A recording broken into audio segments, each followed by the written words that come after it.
If you're looking for a really quick, economical dinner, then I've got you sorted. This is a fantastic sausage braise, and I'm going to serve it with polenta. Instant polenta is a fantastic alternative to pasta, mashed potato, couscous, and rice.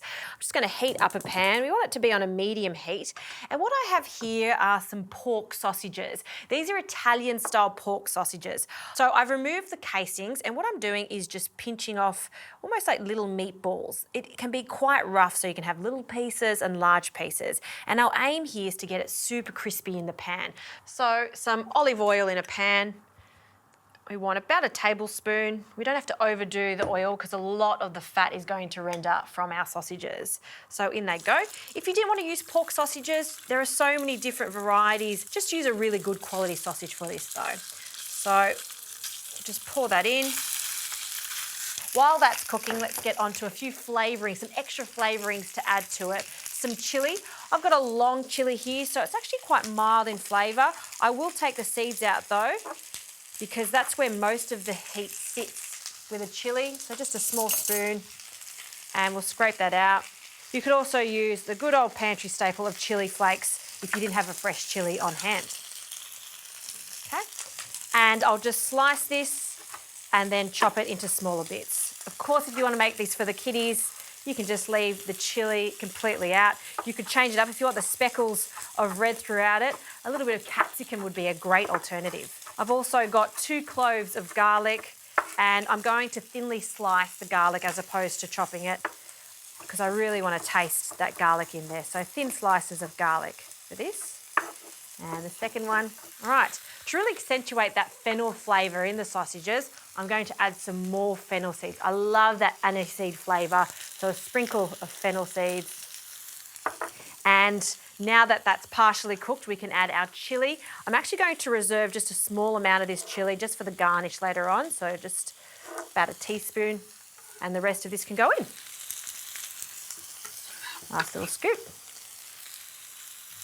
All right, let's just give this a bit of a toss and just breaking up that sausage so we've got big chunks and little chunks. Gee, it smells good. I'm not going to add any salt to this because the sausages are salty enough. I will add some freshly cracked pepper though. And now for some greens, I'm using some kale. You could also use some spinach for this, some cavolo nero. You could even use some broccoli. Broccoli would be fantastic with this sausage ragu. So just roughly chop it. I just don't want it to be too chunky because I want it to cook quite quickly in the sausage ragu. So just run your knife through it a few times. And then in it goes, and it seems like a lot, but it wilts down significantly, particularly when I start adding some of the liquid. Okay, little toss. Oh, smelling good. Now for some tomato paste, just a teaspoon of tomato paste, and we'll just stir that in and just let that cook down for a moment. To this, I'll add some white wine. And finally, some water. You could use some stock, but I have no problems adding a bit of water to this just to soften that kale. And just by doing that, we're rendering even more of the fat off and just forming a little sauce there. And we'll just let that cook off for another 3 to 4 minutes or until those sausages are cooked, and then we'll turn off the heat. It's ready to go. Now onto our polenta. Many varieties of polenta out there. I'm going to use an instant polenta, which the word says it all. It is instant, it's fast to cook, and it's super delicious if you get it right. So I've got some water here that's boiling. I'm going to rein in the polenta and grab a whisk, and we'll start whisking, okay? I'll also add a pinch of salt. And as you whisk it, you can see that it instantly starts to thicken. See how thick it already is? But it's not cooked just yet. You just want to give it a few more minutes, constantly stirring, and just allow that to come up to the boil. All those little gentle bubbles that almost just pop at the top, that's a key sign that it's almost ready.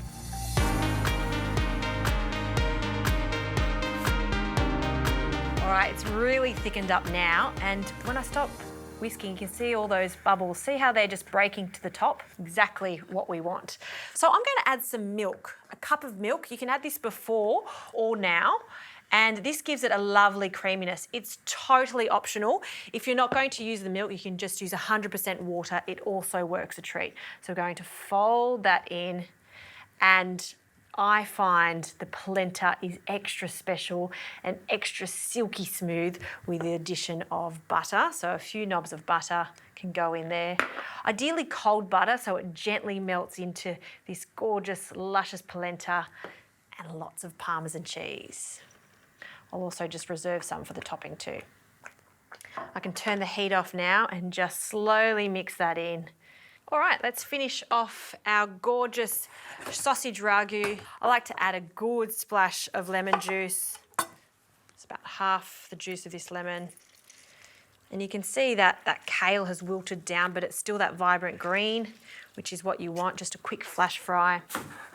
One last little stir, and we're good to plate up. So we'll take that whisk out. A generous spoonful of the polenta onto a plate. Oh, see how soft that is? Oh, just right. Our sausage ragu, we'll place that on top, and all that lovely juice. See how it's not too thick. If you want to reduce it, you can, but I kind of like it to be like that. We'll make almost like a little moat with that sauce. And to think that was just some water, lemon juice and tomato paste. That's all you really need to make the sauce because there's so much flavour in the sausages. Okay, to finish it off, a little sprinkle of extra chilli if you like. And I love the addition of some parmesan too. And there you go, braised sausages with kale and polenta, maximum flavour. I'm gonna have a taste. A little bit of that sauce and the polenta, sausage. It's so good. It really is one of those delicious, warming dishes that you want when you've had a big day at work.